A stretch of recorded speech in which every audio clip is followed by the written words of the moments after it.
You guys, thanks so much and welcome back. You guys, mental health movement, motivation. This is the channel, guys. We've got it all. It's just beautiful to connect with you today. It's fantastic out here. If you guys haven't already made your wish, please go ahead and do so. I've made my wish, guys.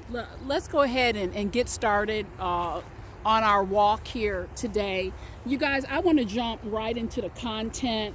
If you're loving what I'm putting out, please do subscribe and share the news of the channel with your friends and family. I want to get into understanding the psychology of miserable and mean people. Okay, miserable and mean people. You guys, don't let them affect you. Don't let it impact you. I credit Melissa for today's content. I got a note from Melissa. Matter of fact, I feel very blessed that Melissa wrote me because I think I'm going to save her a lot of heartache and a lot of you listening, potential heartache and heartbreak. So lean in. The situation with Melissa, she is in the middle of a very nasty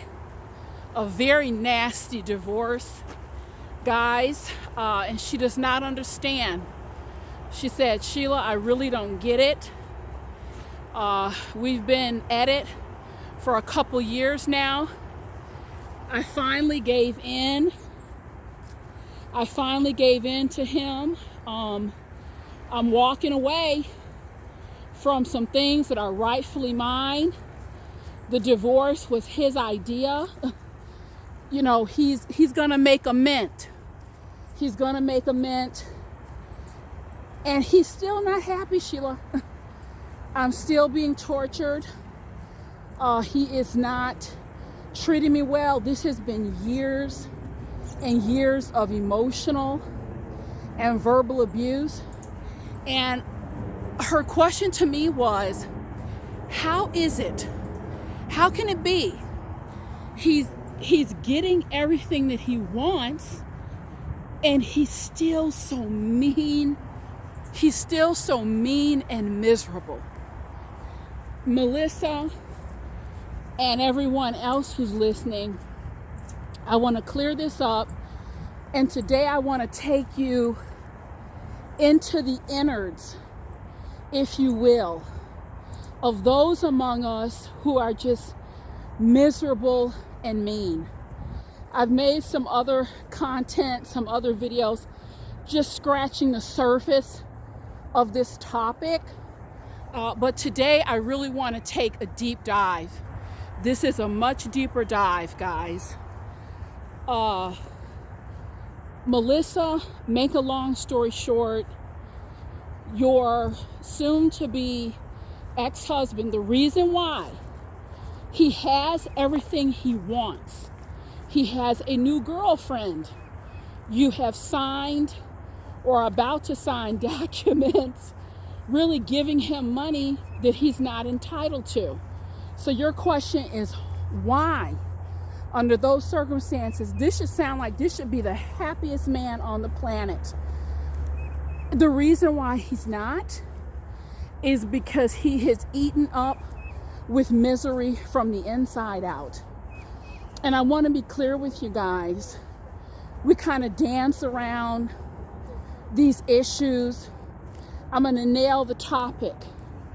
It's like the target right between the eyes, split the apple on the target.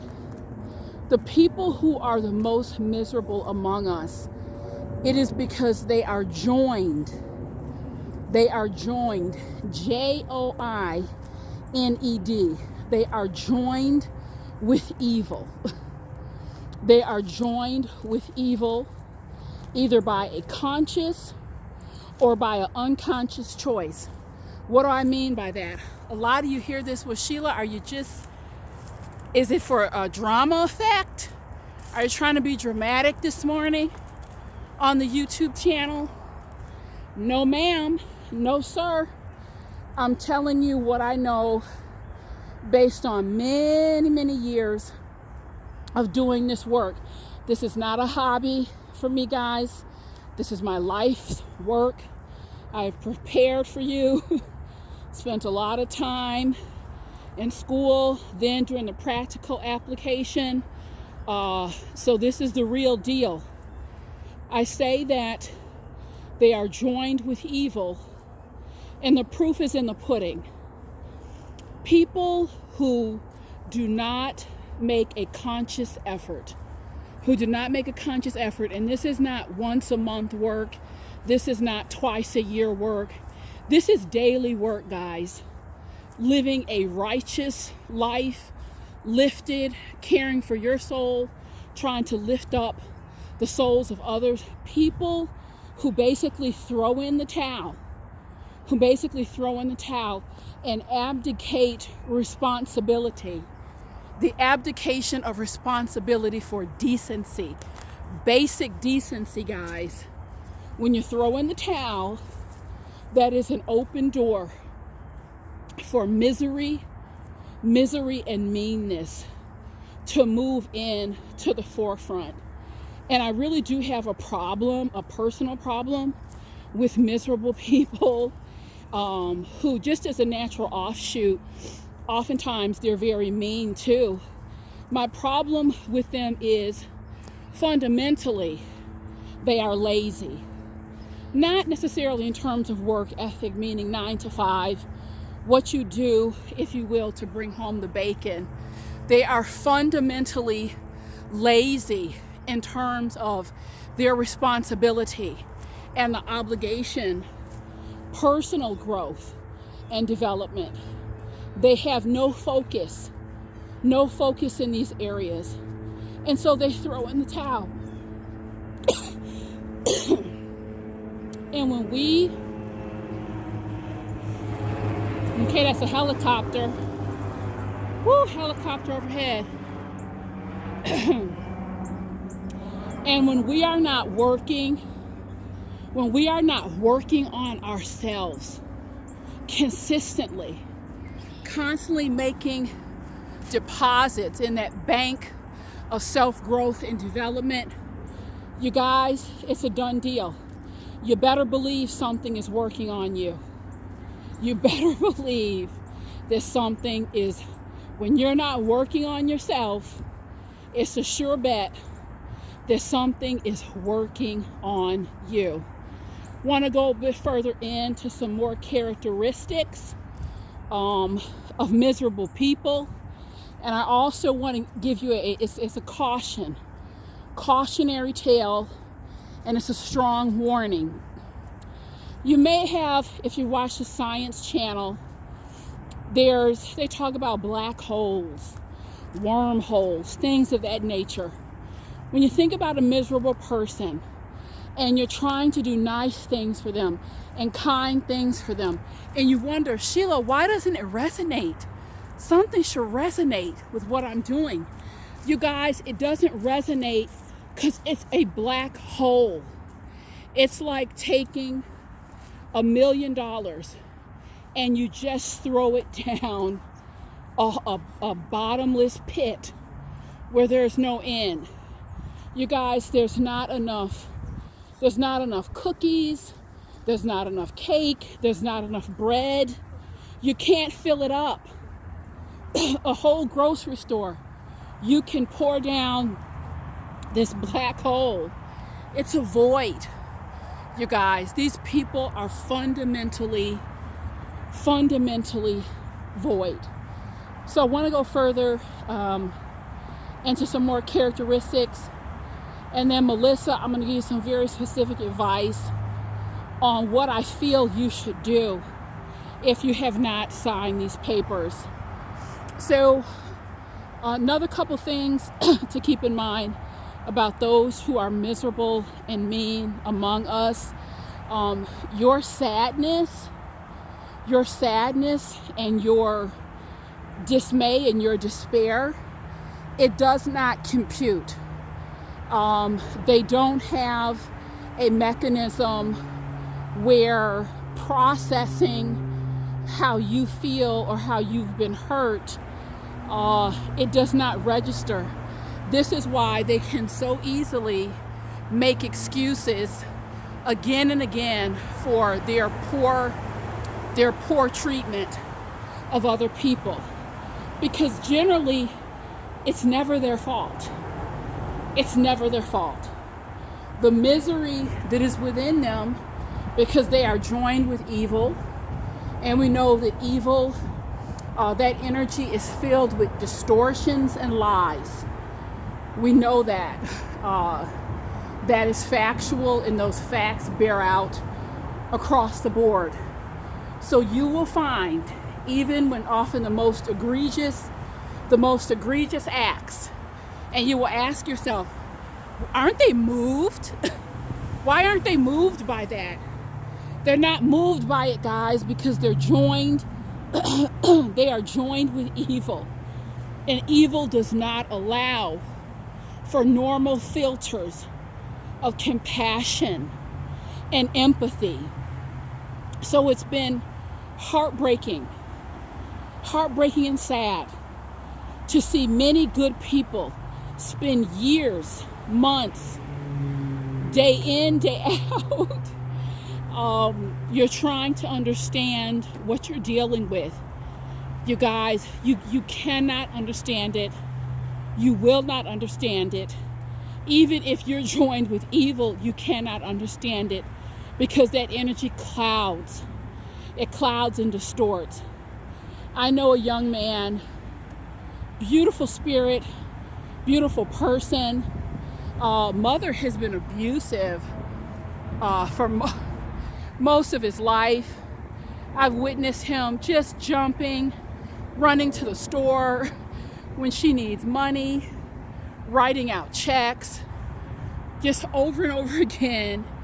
And what makes it so sad, in the face of such generosity and kindness, one would think that there would be some type of a reprieve, some type of, thank you, I appreciate it. Hasn't happened that way. The more he does, the worse this woman gets, guys. And that's what I want you to understand. Your kindness, your generosity, that's the void. When you're dealing with someone who is miserable and they're mean-spirited, those gestures become entitlements. So the response is not thank you. The response is, what else can you do for me? What's next? When are you going to write out the next check? So another characteristic of mean-spirited, miserable people is that of entitlement. They are entitled because they're constantly looking to get filled. They want this misery within them. They are desperate to fill it. So it causes major distortions, guys. It causes major distortions in perception and how they see the world and the gestures of other people. So it's something you have to look at. I know some of what I'm saying today, it's a little bit harsh, but you guys, I can't sugarcoat the messages anymore. I feel like you deserve the truth. You need to know the truth. That's how these people think. That is how they roll. Now, Melissa, another question you had asked me in your note, do I believe that there will be change in the future? You are prayerful and hopeful for change because you have 2 children with this individual. You have created life with him. And you know what, Melissa? I'm a hopeful person too. But I have to tell you the truth as it lands on my spirit. God and the angels can intervene at any time. So to answer your question, could he change? Yes. But here's the wild card. God and the angels can't do much more than our will permits. Quite frankly, he does not sound like a man who is looking to join forces with the creator of all creation, and make some positive changes. I could be wrong. Melissa, bottom line, it's time for you to start dealing in the realities. It's time. You've been hoping and wishing, and my concern for you is there's not a lot in your letter letting me know that you're dealing with some practical realities. Now, you are either considering signing over money to him that he's not entitled to, and that's problematic, Melissa, because you have children. So that's the first thing that really worries me, is because you are trying to appease him and you're so concerned about being nice and putting these beautiful gestures down a black void hole that we're talking about.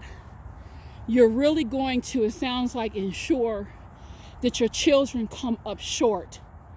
So my specific advice to you, as they say, I don't mean to be harsh, but it's time to put on the big girl panties. It really is. And if you have not signed any papers, I want you to revisit some positive legal advice. And I want you to sit down and think realistically. You're trying to be so nice and so kind. You have children to feed. Based on a couple things you said, you have been a consistent support contributor to the marriage, certainly to his success. It's time to start thinking clearly here. Didn't say you have to be nasty about it, but you're going to have to continue on and run your household.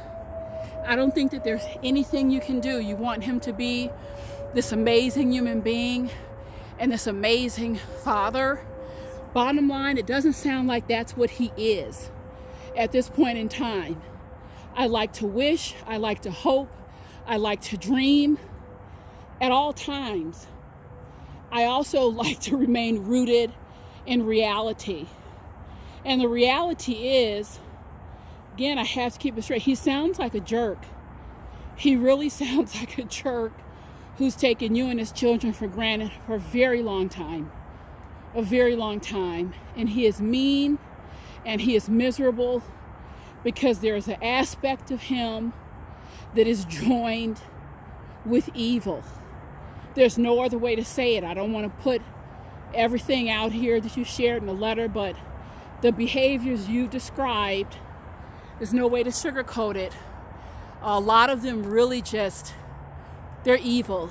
They're evil. So you guys, I really, for this video, I wanted to give you some context so you stop losing sleep over these miserable people, guys.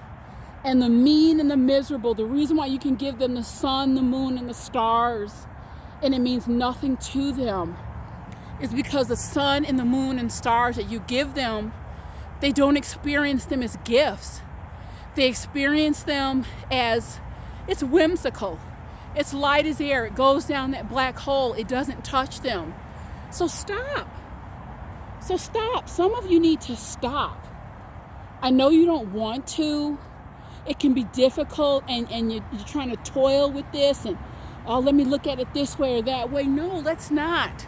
Sometimes we just need to stop, take a deep breath, move on, let it go. So you guys, I hope something I said has sparked you. Love bringing you these videos and this information. I'm out here on the trail. I think I'm going to do another couple miles. It's such a beautiful day. It's such a beautiful day. I'm going to continue on, and I'll be back later in the week with some more uplifting content. Thank you so much.